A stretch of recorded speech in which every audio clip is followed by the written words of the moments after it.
तो आज सुबह मैं पार्लियामेंट गया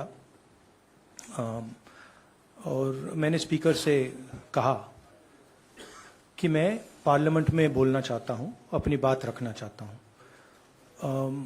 सरकार के शायद चार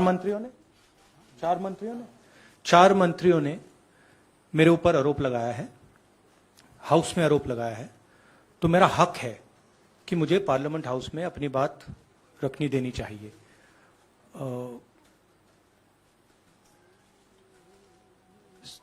क्लैरिटी नहीं है, मगर मुझे नहीं लगता है कि मुझे बोलने देंगे कि जो मैंने भाषण कुछ दिन पहले पार्लियामेंट हाउस में दिया अदानी जी के बारे में, और जो नरेंद्र मोदी जी और अदानी जी का रिश्ता है उसके बारे में मैंने सवाल पूछे। उस भाषण को पार्लियामेंट हाउस में पूरा एक्सपंज कर दिया गया और उस भाषण में ऐसी कोई चीज नहीं थी जो पब्लिक रिकॉर्ड से मैंने नहीं निकाली। अखबारों से, लोगों की स्टेटमेंट से मैंने पूरा भाषण डेवलप किया था और उसको एक्सपंज कर दिया गया। ये पूरा मामला डिस्ट्रैक्ट करने का मामला है। सरकार और प्रधानमंत्री जो अदानी जी का मुद्दा है उससे डरे हुए हैं और इसीलिए उन्होंने ये पूरा तमाशा प्रिपेयर किया है। और मुझे लगता है कि वो मुझे पार्लियामेंट हाउस में नहीं बोलने देंगे,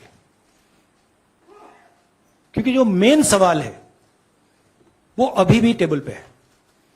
अदानी जी और प्रधानमंत्री का रिश्ता क्या है? जो डिफेंस कॉन्ट्रैक्ट्स अदानी जी को दिए जा रहे हैं वो क्यों दिए जा रहे हैं? जो श्रीलंका में, बांग्लादेश में बात हुई है वो क्यों हुई, किसने की? ऑस्ट्रेलिया में जो प्रधानमंत्री जी और स्टेट बैंक के चेयरमैन और अदानी जी के साथ जो मीटिंग हुई वो क्यों हुई, उसमें क्या डिस्कस हुआ? तो ये सब सवाल हैं जो प्रधानमंत्री जिसके जवाब नहीं दे पा रहे हैं, और ये मेन बात है। आई एम एक minute please. See, I want to make it clear. Unfortunately for you, I'm a member of parliament, and as the allegation has been made in parliament by 4 ministers, it is my right to have the opportunity, a democratic right. So if Indian democracy was functioning, I would be able to say my piece in parliament. So Please, let me speak. Mausami, please let him finish. So actually what you are seeing is a test of Indian democracy. After 4 leaders of the BJP have made an allegation about a member of parliament, is that member of parliament going to be given the same space that those 4 ministers have been given, or is he going to be told to shut up? That's what the real question in front of this country is right now. जितना भी भारत के विरोधी ताकतें हैं वो सबका भाषा एक है। आप गौर कीजिए, जितना भी एंटी इंडिया फोर्सेस के गैंग मेंबर्स हैं वो एक लाइन में बात करते हैं। जो श्रीमान राहुल गांधी बोलते हैं वही भाषा भारत के अंदर और भारत के बाहर जितना भी देश के विरोध में काम करते हैं वही भाषा बोलते हैं।